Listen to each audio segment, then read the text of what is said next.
Mesdames, Mesdemoiselles, Messieurs, frères et sœurs bien-aimés, amis de partout, je vous salue tous de la part de celui qui est, qui était et qui vient, le Tout-Puissant, de la part de Jésus-Christ, le témoin fidèle, le premier des morts et le prince des rois de la terre, à celui qui nous aime, qui nous a délivrés de nos péchés par son sang, et qui a fait de nous un royaume et des sacrificateurs pour Dieu son Père.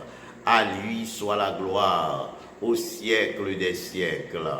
Amen. Aujourd'hui, mesdames et messieurs, frères et sœurs bien-aimés, nous allons vous parler, nous allons lire pour vous dans 2 Chroniques, chapitre 7, verset 14. 2 Chroniques 7, verset 14. Si mon peuple, sur qui est invoqué mon nom, s'humilie, prie et cherche ma face, s'il se détourne de ses mauvaises voies, je l'exaucerai des cieux, je lui pardonnerai son péché, je guérirai son pays. 2 Chroniques, chapitre 7, verset 14. Haïti est en danger. Que devons-nous faire? Mesdames et messieurs, frères et sœurs bien-aimés, le péril est partout sur la terre d'Haïti. Le désordre est spontané et sporadique. Il y a du kidnapping qui se font, des kidnappings qui se font en cascade. La vie est vraiment intenable. Les habitants sont aux abois dans un pays gangstérisé, un pays gangrené par la lutte fratricide. Nous n'avons pas encore laissé de côté nos chapelles, nos divisions. Nous n'avons pas laissé encore de côté les mauvaises traditions qui nous poussaient depuis autrefois, après notre indépendance, à nous entretuer, à nous dévorer. Si les leaders politiques, dans un même élan patriotique, pouvaient se ressaisir et donner des consignes de bon sens, s'ils pouvaient, dans un sursaut de civisme, demander à leurs partisans un peu trop excités de déposer les armes, le pays leur en serait éternellement reconnaissant. Si le gouvernement pouvait lutter pour le bien-être de la collectivité et œuvrer pour soulager les malheureux, pour soulager tous ceux qui sont au bas de l'échelle sociale, l'histoire lui aurait donné une fière chandelle. Mais ce n'est pas toujours facile. Car, dit le prophète Jérémie, un léopard ne peut pas changer sa peau. Un léopard ne peut pas toujours changer sa peau. Il fallait être conscient d'aller auprès du Seigneur pour un changement, car lui seul peut donner un cœur nouveau. Lui seul peut ôter notre cœur de pierre pour nous donner un cœur de chair. Oui, le Seigneur seul peut nous transformer.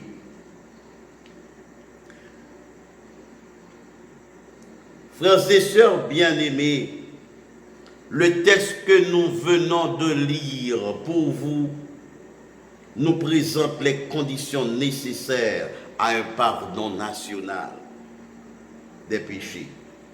Ce texte nous présente les conditions nécessaires à un pardon national des péchés. À dire vrai, nous ne sommes pas le peuple du Dieu créateur, car nos ancêtres avaient choisi d'adorer des faux dieux, des dieux qui peuvent nous jeter toujours dans la confusion, qui ont une bouche, des dieux qui ont une bouche et ne parlent point, qui ont des yeux et ne voient point, qui ont des oreilles et n'entendent point.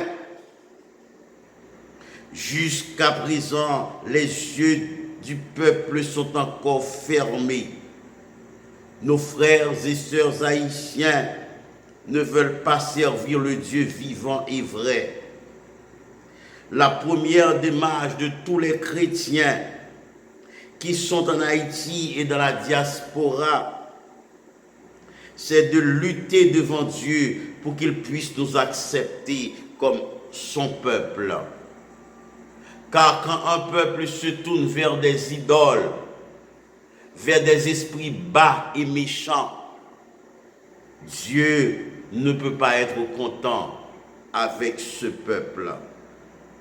Ce devrait être la tâche de tous les pasteurs haïtiens, de tous les évangélistes, diacres et de tous les membres des églises de prier le Seigneur Dieu du ciel et de la terre pour le salut intégral et plénier du peuple haïtien.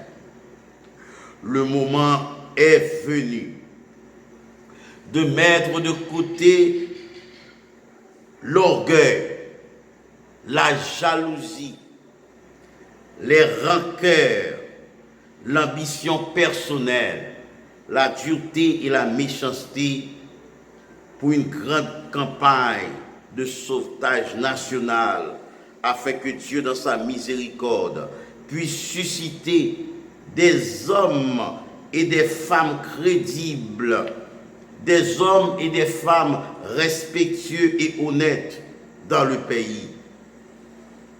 Au dire de Martin Luther King Jr., nous avons besoin des hommes qui ne sont pas amoureux de l'argent, mais de la justice. Des hommes qui ne sont pas amoureux de la publicité, mais de l'humanité. Fin de citation. Dieu donne 4 conditions. 4 conditions pour un pardon national. La première, c'est que le peuple, c'est un peuple qui s'humilie. Un peuple qui s'humilie. La première condition pour que ce danger soit conjuré, c'est que le peuple doit s'humilier devant Dieu. Les pasteurs, d'abord les sacrificateurs, les membres d'église, les diacres, les évangélistes, oui, doivent se tourner vers Dieu, doivent aller vers Dieu dans le jeûne, doivent porter le deuil devant Dieu s'ils veulent voir Dieu agir dans le cas d'Haïti. Les leaders chrétiens haïtiens doivent savoir qu'ils représentent Haïti devant le trône.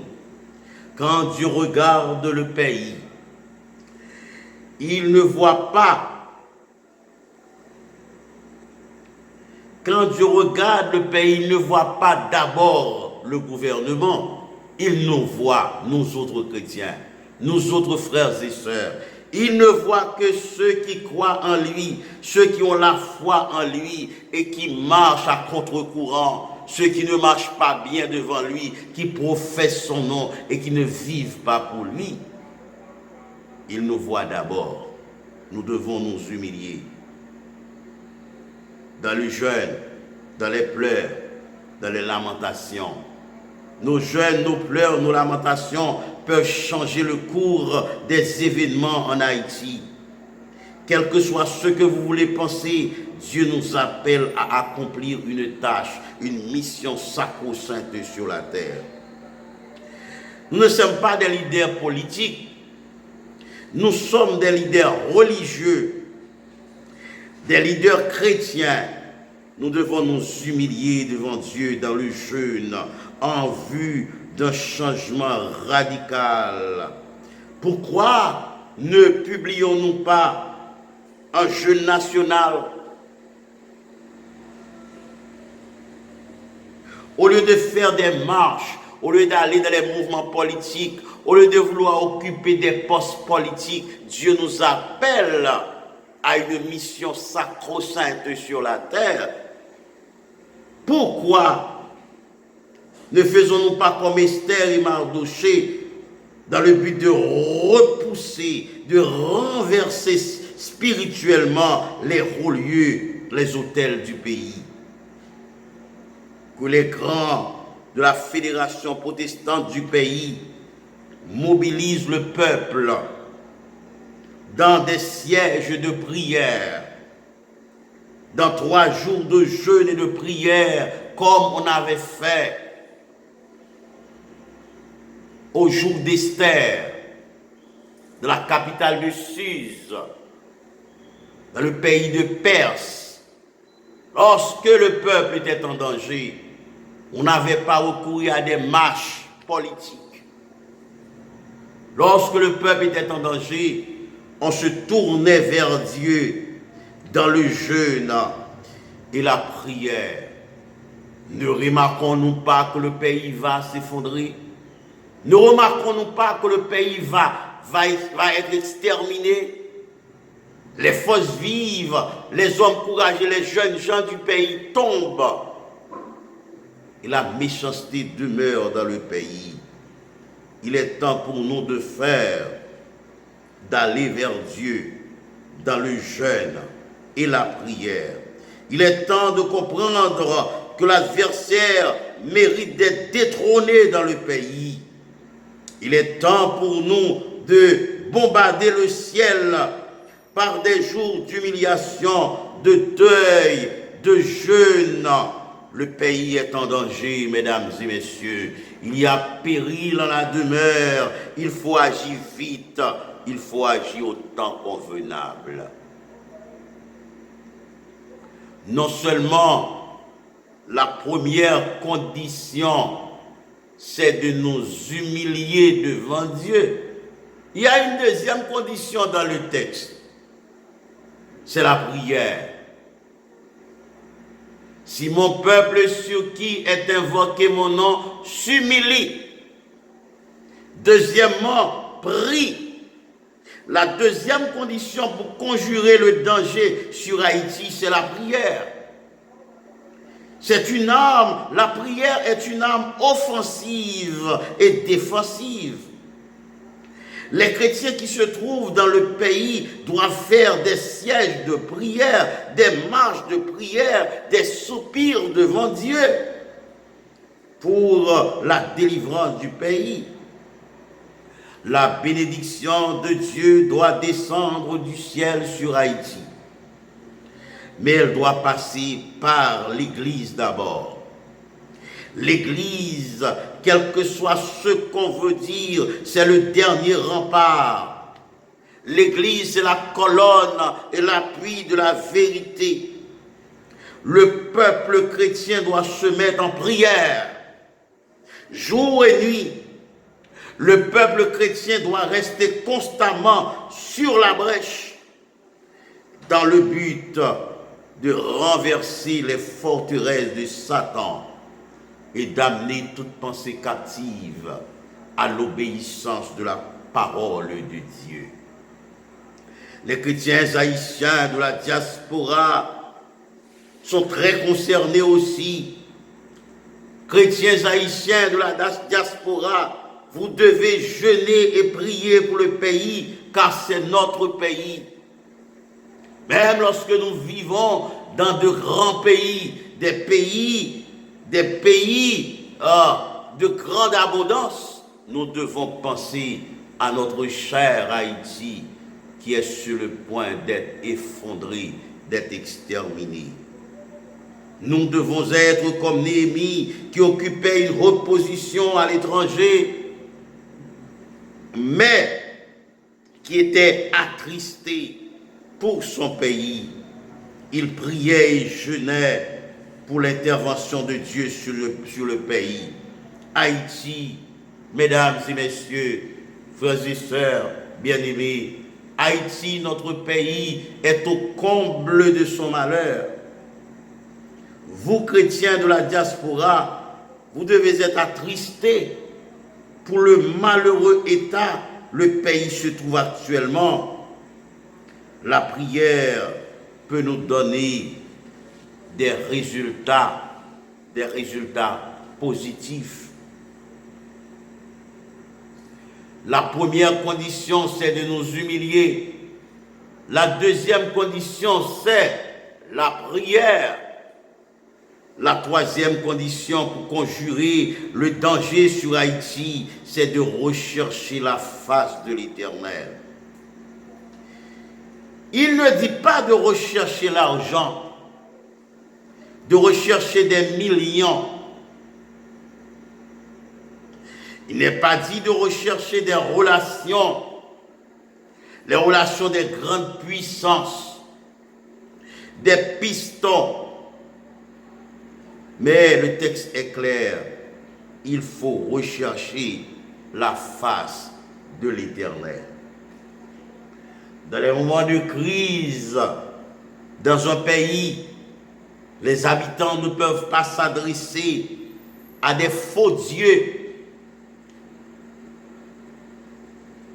à des dieux qui ne voient que du sang, qui ne veulent que du sang couler dans le pays. Mais nous devons nous adresser au Dieu Tout-Puissant, que le gouvernement pense à cela, que les grands en Haïti pensent à cela, que les ministres, le corps des ministres pensent à se tourner vers Dieu, que les gens se tournent vers Dieu, qu'ils s'humilient, qu'ils recherchent la face de l'Éternel. Dans le psaume 105, nous lisons ces paroles. Ayez recours à l'Éternel et à son appui. Cherchez continuellement sa face. Il n'y a pas d'autre appui. Il n'y a pas d'autre soutien. Il n'y a pas d'autre atout. Il n'y a pas d'autre support. Ne vous confiez pas aux grands de la terre. Ne vous effrayez pas. Ne vous effrayez pas. N'ayez pas peur. Et ne vous appuyez pas sur les bras de chair. Appuyez-vous sur le Dieu créateur. Malheur à l'homme qui se confie en l'homme. Malheur à l'homme qui prend la chair de l'homme pour son appui. Mais heureux l'homme qui se confie en l'Éternel et dont l'Éternel est l'espérance. Quand les chrétiens cherchent la face de l'Éternel, ils peuvent facilement remettre la pendule à l'heure. L'Éternel peut remettre la pendule à l'heure. Ils peuvent tout influencer dans le pays quand ils recherchent la présence, la face de l'Éternel. Les meneurs religieux ont besoin de diriger leur regard vers Dieu. Les meneurs religieux ont besoin d'orienter les fidèles, les croyants vers le Dieu vivant et vrai, vers le Dieu tout-puissant. Ils ont besoin d'affaiblir la force du mal dans ce pays. Il est temps de chercher l'Éternel. Mesdames et messieurs, vous qui êtes chrétiens, il est temps de chercher l'Éternel. Il est temps de vous consacrer davantage à l'Éternel. Il est temps de nous prosterner, de nous humilier. Il est temps de nous agenouiller, de passer des nuits de prière, des jours de prière pour la délivrance de ce pays. Il est temps que les leaders religieux s'attachent à Dieu beaucoup plus qu'à l'argent. Il est temps que nos frères, nos confrères, pasteurs, évangélistes pensent à rechercher Dieu au lieu de faire des conquêtes d'argent. Au lieu de vouloir chaque jour gagner de l'argent, il est temps d'aller dans le lieu secret auprès de Dieu, de rechercher la face de l'Éternel. Mes chers confrères, cessez d'être cupides. Cessez de vous appuyer sur les bras de chair. Le psalmiste a dit, je lève mes yeux vers les montagnes, d'où me viendra le secours. Le secours me vient de l'Éternel qui a fait les cieux et la terre. Cessez d'aller vers les blancs pour trouver la solution. C'est Dieu qui délivre. Quand nous recherchons la face de Dieu, il peut nous délivrer. Il est temps de chercher l'Éternel jusqu'à ce qu'il ait pitié de nous, jusqu'à ce qu'il nous rétablisse. Il est temps de chercher l'Éternel jusqu'à ce qu'il change les temps et les circonstances. Quand les chrétiens cherchent l'Éternel, ils peuvent tout influencer. Par la bouche du prophète, nous lisons ces paroles. Cherchez l'Éternel pendant qu'il se trouve. Invoquez-le tandis qu'il est prêt. Que le méchant abandonne sa voie et l'homme d'iniquité ses pensées, qu'il retourne à l'Éternel qui aura pitié de lui, à notre Dieu qui ne se lasse pas de pardonner. Il dit plus loin, vous me chercherez, vous me trouverez si vous me cherchez de tout votre cœur. Frères et sœurs haïtiens, nous devons rechercher le Seigneur de tout notre cœur. Nous devons nous unir pour chercher l'Éternel. Il y a trop d'intérêts mesquins parmi nous. C'est dur de voir des gens se réunir pour des motifs d'argent. Des gens se réunissent à l'église, proclamer des jours de jeûne. Le seul motif, c'est de gagner beaucoup plus d'argent. Des jeûnes qu'on fait, c'est des jeûnes sur une base commerciale. Il est temps de dire non à ces choses. Il est temps que les pasteurs puissent se repentir. Il est temps que nous puissions nous repentir devant Dieu. Oui, il est temps. Nous devons chercher l'Éternel de tout notre cœur. Quand on cherche l'Éternel de tout son cœur, on sera moins amer, moins cassant, moins jaloux, moins dur. Je vous invite à chercher l'Éternel. Je vous invite à jeter vos amertumes, vous qui êtes amers dans ce pays. La première condition pour conjurer le danger en Haïti, c'est de nous humilier. La deuxième condition, c'est la prière. La troisième condition, c'est rechercher la face de l'Éternel. Enfin, la quatrième condition, c'est la repentance. La quatrième condition pour conjurer le danger sur Haïti, c'est la repentance. La Bible dit, s'il se détourne de ses mauvaises voies, la repentance a été définie comme suit. Le véritable chagrin d'avoir péché avec un effort sincère pour l'abandonner. Nous devons regretter les crimes de notre pays. Nous devons regretter les crimes crapuleux. Nous devons regretter la méchanceté. Nous devons regretter les kidnappings, les morts par balles, les vols, les viols dans notre pays. Nous devons pleurer devant Dieu. Nous devons aller devant Dieu dans le jeûne et la prière. Nous devons nous repentir. Le Dieu de toute grâce nous appelle tous à la repentance. Dieu sans tenir compte des temps d'ignorance et annonce maintenant à tous les hommes en tout lieu qu'ils aient à se repentir. Il est temps pour le gouvernement, pour les acteurs politiques, pour ceux qui tuent, qui gaspillent, qui ravagent, puissent dire non, nous sommes conscients que nous avons fait autant de mal à ce petit peuple. Nous voulons nous repentir. Au nom du Seigneur Jésus, je vous invite à vous repentir. Que le Seigneur bénisse Haïti, qu'il bénisse la patrie tout entière, que tous les chrétiens haïtiens et ceux de la diaspora s'unissent dans un seul cœur, d'une seule voix, pour crier à Dieu afin que notre patrie, notre pays renaisse de ses cendres. Crions à Dieu pour que notre patrie s'éveille enfin de son sommeil de mort. Que constamment tout enfant de Dieu prie, à part la foi, changeant son triste sort. Oui, qu'à ses soins chacun de nous s'applique. Nous obtiendrons indicible bonheur. Temple, maison, rue, place publique, tout redira le beau nom du Sauveur. Mesdames et messieurs, frères et sœurs bien-aimés, nous venons de considérer 4 conditions pour conjurer le danger sur Haïti, notre patrie. Nous devons nous humilier dans la prière. Nous devons nous humilier devant Dieu, dans le jeûne, dans le deuil, dans les pleurs, dans les lamentations devant Dieu. Nous devons prier sans cesse. Nous devons faire des sièges de prière.